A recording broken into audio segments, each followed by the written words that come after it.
All right, we cross over to Thika in the county of Kiambu in regards to health concerns at a correctional facility. My colleague Alan Aoko is this afternoon engaging Principal Secretary in the Correctional Services Ministry, Mary Muthoni. Alan, good afternoon. Thank you, Irene. Basically, the cholera outbreak started sometime in 19 October last year, 2022.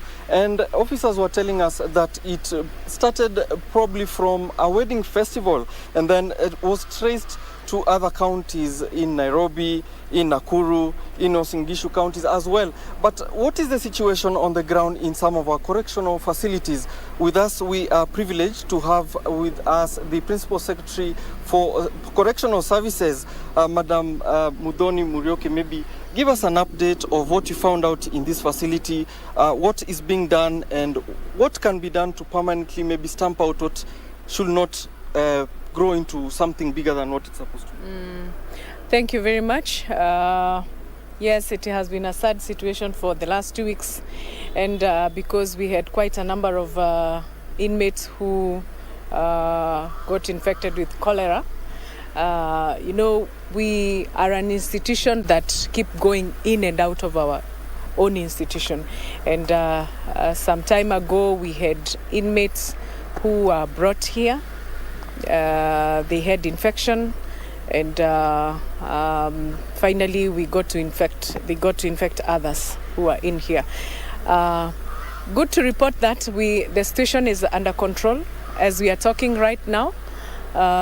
We had quite many, but we only have 7 who are remaining, and they are in isolation, so there's no cause for alarm.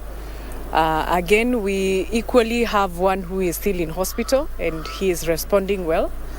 We are looking forward to receiving him back when time comes. Therefore, some of the measures that we wish to put in place is, of course, to increase the channels for water, so that we have enough water in the facility. And again, the point of decongestion that we've been talking about time in time, we've already contacted our CSO chair to see whether we can review some of the cases that do not require to be here really, and we would want them to go and serve in the community. At the same time, improvement of the sleeping conditions, more sleeping blankets, so that they are able to equally take care of themselves.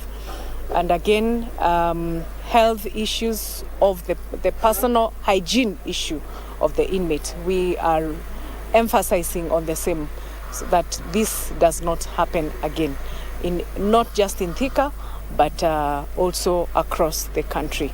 So we are very keen about this, and we are also very keen to see that we have more inmates going out, maybe through the CSO orders, and others can be transferred to the nearest prisons that are here. And perhaps maybe you could brief our viewers on some of those preventive measures that have been taken for, you know, maybe the staff and the other inmates who are not affected by this outbreak. We have already tested quite a number, and that is what is informing us on the next direction that we need to take. Albeit few testing kits that we have, we are liaising with the general hospital here to give us more kits, so that we are able to continue testing, and therefore we are able to make decisions based on the numbers that we are finding. But so far, so good. The only thing that we are insisting on is personal hygiene and ensuring that we have enough water in the facility.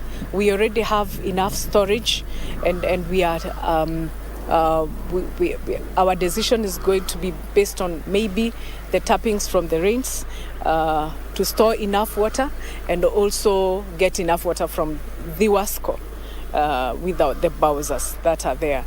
We are also looking forward into having our own boreholes in this prison, so that we do not have this come again, or we don't have to go back into the issues of cholera any other time in the future.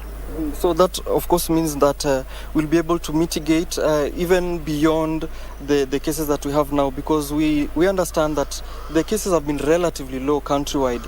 Perhaps beyond the water bowsers, is there anything else we can do to safeguard against this, even in the next maybe 1 year? You see, this includes a lot of planning and save for preventive measures that we have already put in place, and we've already done that. A lot of places for places that we have put in our institution right now, and we are going to continue to push on the same and secure the spaces so that we don't have personal hygiene issues really affecting us at any given time. Yeah. Thank you very much for speaking to us, Madam PS. That was just an update on the cholera situation here, especially at the Thika main prison, where we've learned that the mitigation measures are taking place and that there's no cause for alarm and that the numbers are relatively low. Back to you, Irene, as we look at the situation and give you a detailed report in subsequent bulletins.